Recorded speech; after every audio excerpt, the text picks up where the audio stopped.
50,000 out of 75,000 mosques in Iran are closed. Closed. They're closing them because nobody's going to the mosque anymore. Wow. Iran, they don't care about Islam anymore at all.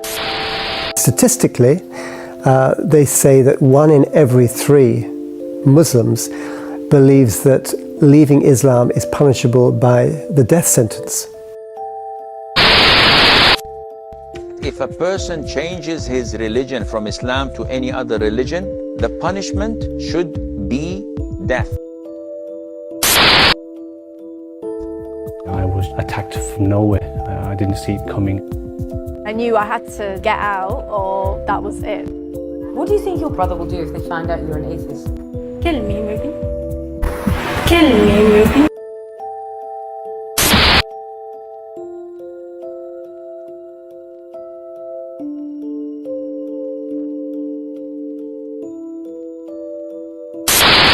I grew up on radicalism.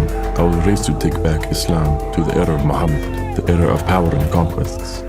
We began to form groups to defend the country and Islam. When I was a kid, my mom used to pray for me and say, Kareem, may I see you a leader one day, coming with victory for Islam, or a leader who is coming back with death. In the Quran, we grow up with 2 things. First, you should give your life to God. Second, you should defeat Jews and Christians. So, what is it that makes you think that Islam is about to collapse? When you look at what's happening with ISIS, when you look at the Islamic history for the past 1400 years, it has never been at peace. When you look at Indonesia, for example, the world's largest Muslim country, 200 million approximately, 30% of them have turned away from Islam, have turned to Christ. 30%. 2 million a year turn to Christ. Now the beauty of that is the Indonesian state does not persecute you for turning away from Islam. It's free to choose whatever you want to follow. Imagine if that was the case in Iran, in Iraq, in Arabia, in Qatar, in the country that my parents are from, in Pakistan. Imagine if that freedom existed there. Islam would collapse. It wouldn't stand a chance. If the apostasy law wasn't in Islam, if Muhammad did not instruct anyone to kill those who leave Islam in the first place, Islam would have collapsed before it even started. The only reason it continues is it continues by force. And the Islamic government there is shoving it down people's throats. They're forcing the women to wear the hijab. They're forcing people to stay in Islam. And if they say anything, you know, they get exit.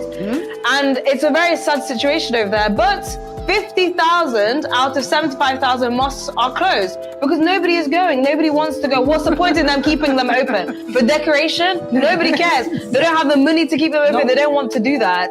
So we saw a huge shift in where the beliefs of the people in Iran. Yes. You know, it says in an article 2 years ago, it said about almost like the majority of the country is not Muslim now. The majority of the country is secular or have no beliefs, you know. So it's ridiculous that they're still shoving that religion down people's throats. So win the war, but always we're dreaming the Sharia law controls the earth. Always we're dreaming that. We're dreaming Sharia law control the earth. Everything become under the Sharia law. We dream that. We call America Shaitan al-Akbar. America is a big devil. Israel is big devil. But after those Islamic army control my city, I see a lot of things in front of my eye. I said, between me and myself, oh wow. I always asking to Sharia law, a dreaming Sharia law control the earth. Look, this is a Sharia law. So we're dreaming what we're reading, but we don't know on the ground what's happening. So we read, for example, Ali ibn Abi Talib خلع باب خيبر الله أكبر Khalid ibn al-Walid قطع رأس Malik ibn Nuwayra, Allahu Akbar, which means Khalid ibn Walid, he cut the Malik ibn Nuwayra head. Allahu Akbar, wow, beautiful, amazing. But when I see it on the ground, my face is shocked. Shocked. It cannot be God. Wait, you saw? I saw. Yes. Hanging in front of your eyes? Yes. Yes. They cutting the 9 years old children head. The kids, he crying, he's saying, I'm not army, I'm not fighting, I'm not fighting. He's saying, no, you are liar. Front of camera. Cutting his head. They beheaded a 9-year-old. And cutting the Imam head because Imam is Sufi. Imam Masjid, he is Sufi, cutting his head in front of his son eye, and cutting the son head and put it on the top of the masjid. The fight, they coming to one area, street, we called him Mardil. I running away from a deepest Islamic area to a little bit to this way because they're controlling that way. Still this area under the Syrian army hand. So when we run to here also, the Islamic army came to control it. Just the entering to the building, brokening the door, taking the men to outside, cutting the head, and took the women as slaves. Islam is dying in the West, and they even admit it among themselves. Watch! As much as we say Islam is the fastest growing religion in the globe, because we chase the people away. So when you say people apostate, a lot of the times it's because of us chasing them away. I want to tell you something that I've studied. Okay. It's the religion with the large number of defectors, the largest number of defectors. Did you know that? I can tell you, from all others, those who are leaving Islam, and you don't even know, people are living in your home and it's second, third generation in the Western world, they're not even Muslim. They're not even Muslim. They don't care about Islam, but their name is Muslim and you think they're Muslim because they're in the situation. I did a little survey of Salatul Eid, and I found that 50% of the guys don't even go to Eid. They don't even go to Eid. So if you have the masajid, check the capacity of the masajid and look at the number of Muslims you have. You're going to find even for Jum'ah, you only have a third of the Muslims attending. I'm talking of the males who are supposed to attend. So it's very scary now because we chase the people away. So when you say people apostate, a lot of the times it's because of us chasing them away. As much as we say Islam is the fastest growing religion in the globe. Then how they found hundreds of the Qurans in Saudi Arabian sewers. As you can see it here, and I'm not making it up. This is from a Saudi Arabian website. I think it's called Riyadh Gazette, and it's copies of Holy Quran found in the streets, drains in Saudi city. And it's funny that in countries like Saudi Arabia and Pakistan, it's illegal for a Muslim to clean up the drains because, it's dirty work and only dirty infidels should do it. This doesn't suit Muslims. So it's quite funny that, no Muslim would have touched it. They would have called a Christian to come and, clean out the sewer.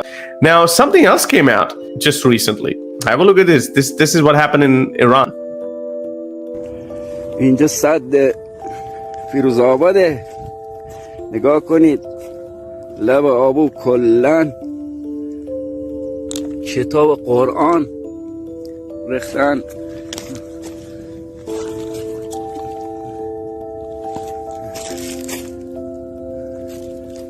نه یکی نه دوتا حدود یه ماشین قرآن.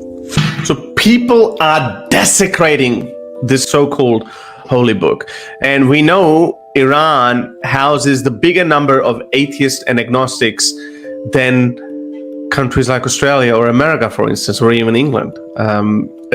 That according to that study by a European university, something like 40% of people are either atheists or agnostics or non-religious at all. Hey guys, listen, there is a major concern here in Virginia. Okay. We have lots of Afghans literally leaving Islam. If you look at Apprehend My channel, I'm trying to call them back in Farsi. They are leaving it by the masses. A lot of them, guys. A lot of them. It's crazy. You know where else Muslims are leaving Islam? Everywhere there's an internet connection. For 14 centuries, Muslim sheikhs were able to keep their followers insulated, shielded, protected from ever hearing any response to their ridiculous claims about Muhammad and the Quran. Fast forward to the 21st century, when anyone with an internet connection can look up what their sheikhs are claiming about Muhammad and the Quran, and what do you get? You get an avalanche of apostasy. Researchers show that over 100,000 Muslims leave Islam every single year. 100,000 Muslims leave Islam every single year.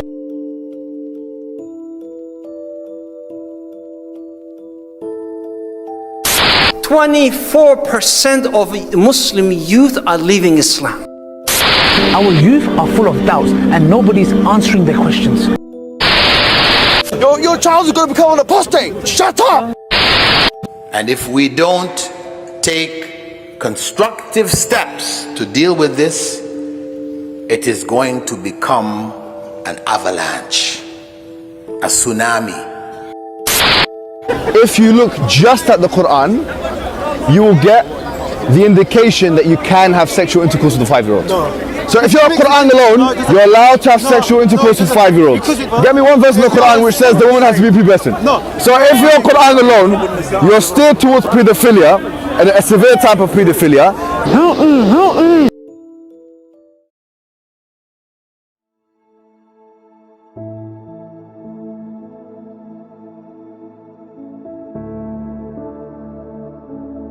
I want to talk about a remarkable phenomenon that is going on in Asia and Africa, namely the large-scale conversion of Muslims to Christianity.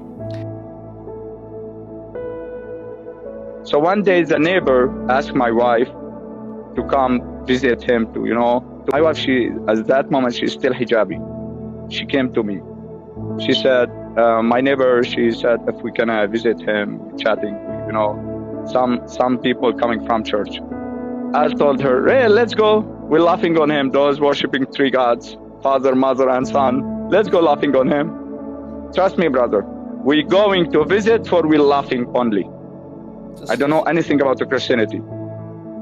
So we went there, we're sitting, wow, beautiful, amazing people. So respectful, helpful. Man, you can see the God from his face. I asked the brother.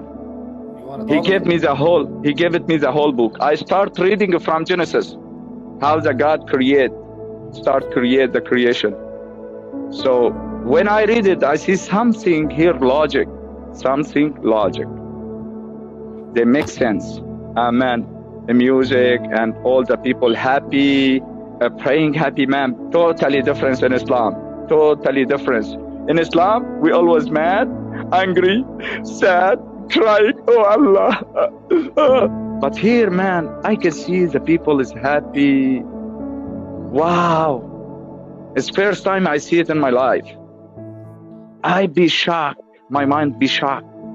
What's going on here? It's first time. All people happy, singing, praise Lord. Wow, it's totally different. And you hear this propaganda that Islam is the fastest growing religion in the world, which is a load of utter nonsense. Because when you actually look at on how they do the head count, every child that is born, they head count it as a Muslim. They head count a population of a country as totality of that is Muslim. For example, Indonesia, 200 million in Muslim. Pakistan, 160 million Muslim. If Christians apply that same principle, Christianity would be 4 times as big as what it is. If the freedom to leave Islam was there, Islam would collapse, and I believe it will collapse eventually. It's happening now. I see it as a cornered animal that is wounded and is lashing out in its last days. It's on the verge of collapse, and this is why it is absolutely important for people like myself, who have turned away from Islam, is to speak out and say, we have turned away and we are free to do so, and we encourage others who are on the fence to do the same.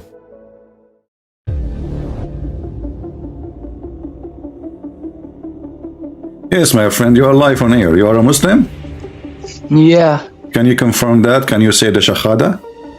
Yeah, La ilaha illallah Muhammadan Rasulullah. What does that mean? There is no God but Allah and Muhammad.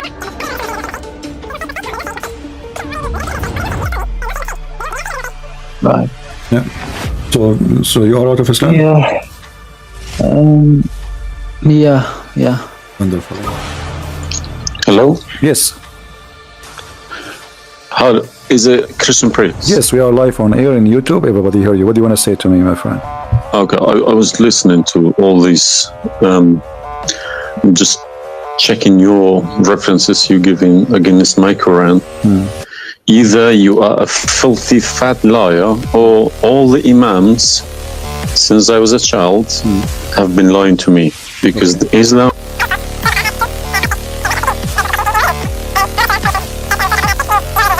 You said why I'm calling Islam as a cult.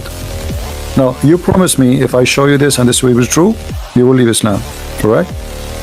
Yes. Are you willing to keep your promise? Yes. So are you denouncing Islam? If this is all true, we heard Islam is a cult. So you agree Islam is a cult? Yes. Thank you. I memorized the Quran. I memorized the Sunnah books. I did all of the responsibilities a Muslim should be doing every day. My daily life was always built and centralized around Islam. Hello, Christian Prince. Yes, I hear you. Go ahead. What do you like to say to us? Why you are a Muslim, Rashid? Good evening, because I'm in Europe right now, not the US. For us, it's almost evening too. Yeah. All right. Salam to all the Muslims, just to the Muslim, not to the Christians. All right, wonderful. So why you cannot say salam to the Christians? Because if I do that, then I am a hypocrite, because the Quran does not allow us to, you know. Yeah, but you live in England, right? You're in Europe.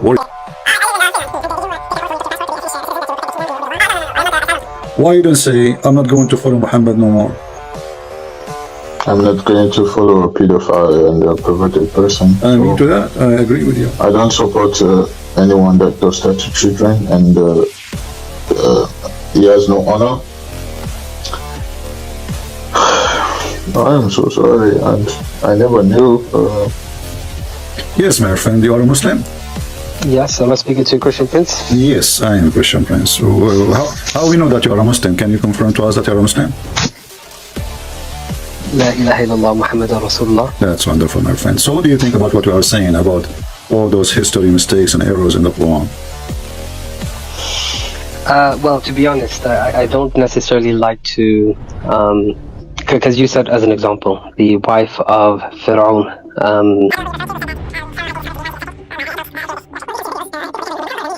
Okay, I agree. So do you agree to leave Islam, my friend?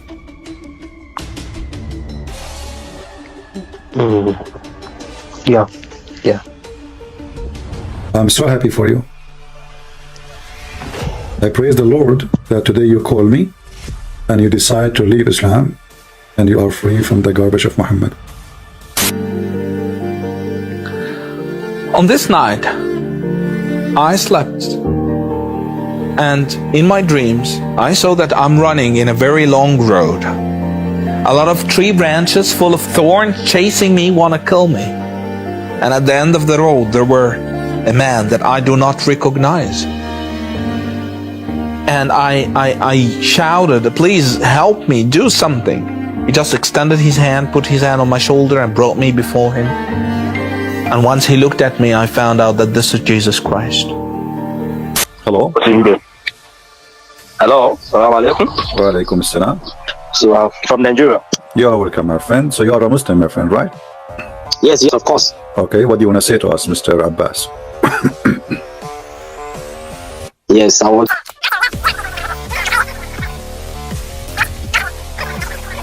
Do you think Islam is still a religion for you? No more. No more. That's wonderful. I'm very happy for you. 31 years. This Allah never heard me, never do anything for me. At that moment, I believe there is Jesus Christ. He is alive. He is a true living God. So this strategy of making it difficult, if not impossible, to convert out has historically stopped Muslims from doing it.